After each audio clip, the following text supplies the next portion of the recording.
Bonjour à tous et bienvenue à ce nouveau Good Morning Market. Nous sommes lundi 5 août 2019.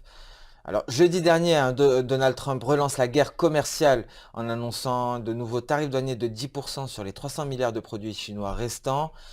Pékin réplique. Effectivement, nous avons appris dans la nuit que la Banque populaire de Chine dévalue sa devise, donc une réplique quasi immédiate de Pékin. Les indices boursiers, bien entendu, réagissent en se repliant, donc fort repli à l'ouverture en Europe. Les indices américains sont également attendus dans le rouge à l'ouverture de Wall Street. Nous allons passer sans plus tarder au calendrier économique du jour. Nous avons d'ores et déjà pris connaissance du PMI des services en Chine, du PMI des services en Allemagne, à partir de 10h PMI des services en zone euro, 10h30 PMI des services au Royaume-Uni, et cet après-midi, donc à partir de 16h, l'ISM non manufacturier aux États-Unis. Nous allons passer à présent sur la plateforme Xstation 5 et débuter cette analyse de marché par le dollar index qui se replie depuis la semaine dernière. Le dollar index qui continue le biais vert qui continue de s'affaiblir. La prochaine résistance est matérialisée par les 97,30 représentant ce palier de SSB, mais également une prolongation de ce palier de Kijun. Donc ce sera le prochain support pour le biais vert qui continue son repli depuis la fin de semaine dernière.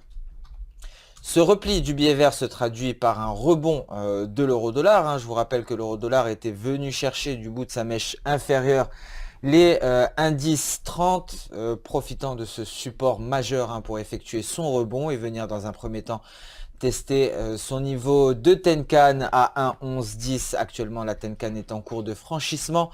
La résistance des 1,1130 vient d'être franchie et le prochain niveau nous est donné par ce palier de Tenkan à 1,1189.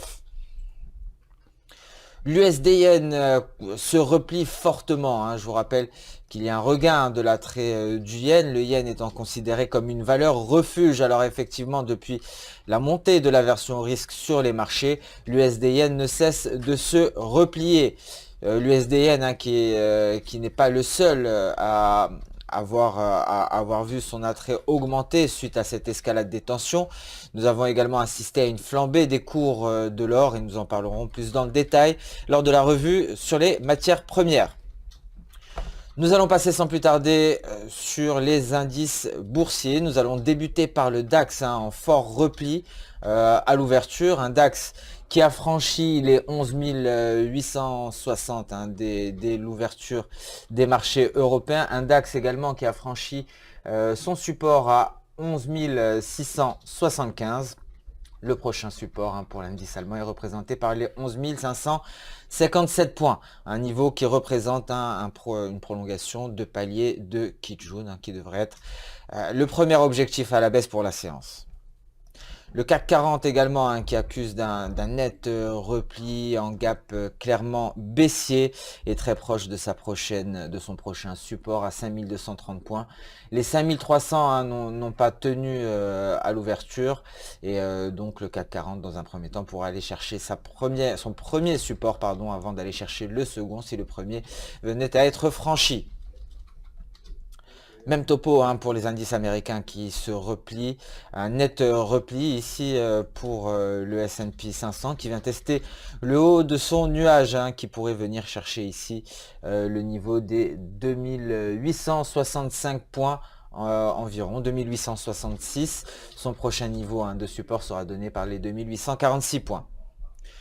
Passons sans plus tarder sur le marché des matières premières et nous allons débuter sur les matières premières par l'or.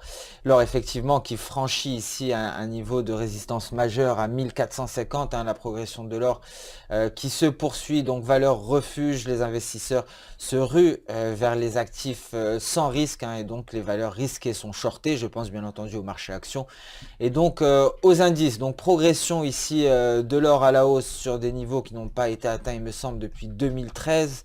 La poursuite de la hausse de l'or est toujours d'actualité. Nous pourrions envisager en effet un pullback, ce qui pourrait offrir un bon point d'entrée.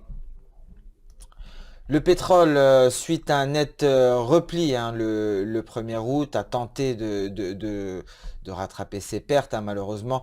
L'escalade des tensions commerciales, ramenant le spectre de la baisse de la demande mondiale, tire les cours des deux pétroles, hein, Brent et WTI, à la baisse, hein. Cette chute devrait se poursuivre sur le Brent, hein, pardon.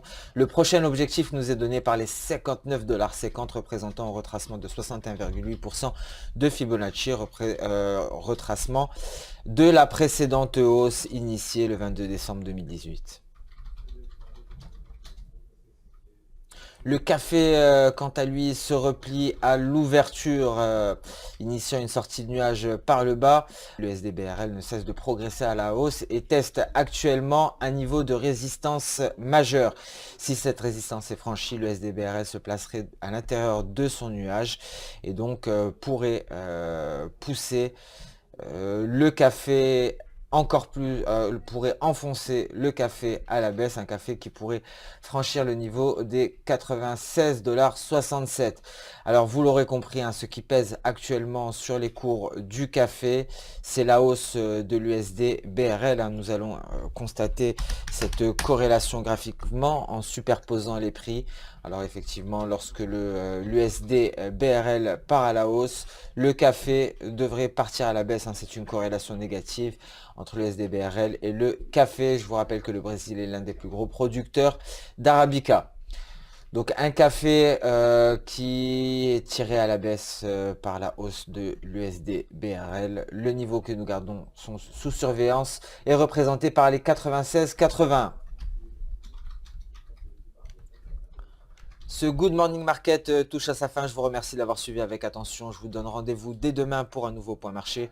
En attendant, je vous souhaite une excellente journée, une bonne séance de trading. Et comme d'habitude, n'hésitez pas à liker, commenter ou même partager cette vidéo.